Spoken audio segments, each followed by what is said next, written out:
Bonjour à toi et bienvenue. Aujourd'hui, nous verrons la typographie avancée. La typographie avancée parce que avant cela, nous avons vu les couleurs et la typographie. Maintenant, nous verrons comment créer une police, comment créer des caractères et comment l'utiliser. Déjà, la typographie a une théorie. Et lorsque vous devez créer votre propre police de caractères, il y a certains éléments qui peuvent être recoupés en 6 parties principales. Les 6 parties principales sont des choix fondamentaux, commencer à partir de 0, les caractères de contrôle, le choix du logiciel, certaines lettres et enfin les tests et les améliorations. Déjà dans l'univers de la typographie, c'est un univers qui n'est pas assez rempli ou alors assez concurrentiel. Les gens ont beaucoup plus tendance à utiliser les typographies déjà existantes. Mais lorsque tu es capable de devenir un designer qui est orienté vers la création des caractères, ce sera véritablement avantageux pour toi. C'est la raison pour laquelle j'ai inséré ce cours, parce que je pense qu'il y a matière à développer dans le domaine de la typographie. Déjà ici, faire les choix fondamentaux avant de créer une typographie, c'est quoi? C'est qu'il faut te poser la question: est-ce qu'il s'agira d'une police sérif ou alors sans sérif? Est-ce que ce sera basé sur une main d'écriture ou est-ce que ce sera beaucoup plus géométrique? Vous savez, les mains d'écriture varient d'un individu à un autre. Donc, on peut faire une typographie basée sur une main d'écriture. Si une personne se rend compte qu'elle a une très belle main d'écriture, elle peut proposer ça en tant que typographie, ou alors elle se base sur une typographie avec des formes plus géométriques. Est-ce que la police doit être confortable pour les petites tailles et être adaptée au long texte, ou alors ce sera une police d'affichage directement pour les grands titres et les grandes lignes? Ça, ce sont des questions qu'il faut se poser avant de commencer. Le deuxième élément, c'est que commence à partir de 0. C'est-à-dire, si tu as décidé de numériser ta main d'écriture, lorsque tu finis de faire tes caractères à la main, tu prends ta main d'écriture en photo et ensuite tu développes cela dans un logiciel. Et ce n'est pas souvent très recommandé d'utiliser la main d'écriture parce que comme elle est individuelle, elle risque de ne pas plaire à plusieurs personnes. Et ce n'est que vous seul qui utiliserez votre typographie. Pourtant, ce n'est pas l'objectif ici. L'objectif ici, c'est de créer une typographie qui peut être utilisée par plusieurs personnes.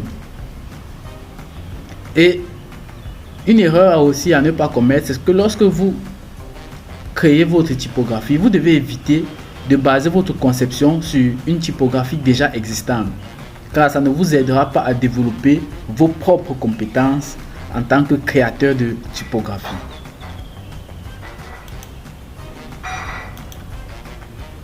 Les caractères de contrôle. Les caractères de contrôle, ce sont les caractères principaux que l'on met sur pied avant de créer tous les autres caractères. Les caractères principaux, nous avons le H. Les caractères de contrôle, nous avons le H et nous avons le O pour ce qui est des majuscules. Et nous avons le petit n et le petit o pour ce qui est des minuscules. À ça, vous pouvez ajouter le A, vous pouvez ajouter le E pour utiliser comme des caractères de contrôle. Vous pouvez également utiliser la lettre B et la lettre P. Cela vous aidera à mieux voir davantage, à mieux visualiser votre typographie. Après avoir fait ces caractères de contrôle, la prochaine étape c'est aller sur l'ordinateur et choisir le logiciel. Ici, bon, il n'y a pas grand chose à dire. Vous avez déjà dessiné ou alors esquissé votre typographie. Vous la prenez en photo et ensuite vous la transférez dans un ordinateur où vous utiliserez un logiciel pour la développer. Le cinquième, sur le logiciel, vous faites les lettres. Et le sixième point, vous faites des tests et vous améliorez. Également, vous devrez présenter votre typographie aux autres afin d'avoir des retours pour améliorer. N'ayez pas peur des retours. Les retours sont importants parce que ce sont les retours qui vous permettent de voir ce qu'il faut retoucher, ce qu'il faut embellir ou même parfois ce qu'il faut carrément supprimer. Il faut toujours prendre la peine d'écouter les retours car cela vous aide à travailler davantage. Maintenant ici nous avons le study case. Nous avons une police de caractère en utilisant, vous voyez bien, based on geometric shape. Ici cette police de caractère, on s'est basé sur les formes géométriques telles que les carrés et des rectangles. Nous voyons que la taille est moyenne et c'est pour les titres et les petits documents. C'est la raison pour laquelle elle est exposée en gras. Et c'est à usage personnel. Donc voici par exemple, vous allez, après avoir fait votre dessin à la main, vous remarquerez les empattements ici. Ça veut dire que cette police est sérif. C'est une police sérif, de type sérif. Donc ces empattements là, enfin là, montrent que cette police est de type sérif. Donc vous faites vos lettres à la main, vous envoyez dans le logiciel, vous travaillez maintenant cela dans le logiciel et après ça vous donnera quelque chose. Ça c'est le premier study case. Maintenant le second study case, voilà, le voici. Ici vous voyez qu'on utilise toujours les formes géométriques, mais au lieu des carrés et des rectangles comme la police précédente, ici on a utilisé les cercles et les ellipses. Vous voyez que ça fait toute une différence. Ici également, taille moyenne, c'est utilisé pour les titres et les petits documents, à usage personnel toujours. Donc c'est ce genre de typographie que vous devrez être en mesure de produire. Lorsque vous faites ces lettres-ci, vous êtes capable de faire tout l'alphabet. Et lorsque vous faites tout l'alphabet, votre police est créée. Donc là, c'est un study case avec le mot bonjour. Vous pouvez appliquer la même chose en vous servant de votre imagination et en respectant les étapes là. Ça vous donnera quelque chose de beaucoup plus concret. Et le secret, c'est la pratique.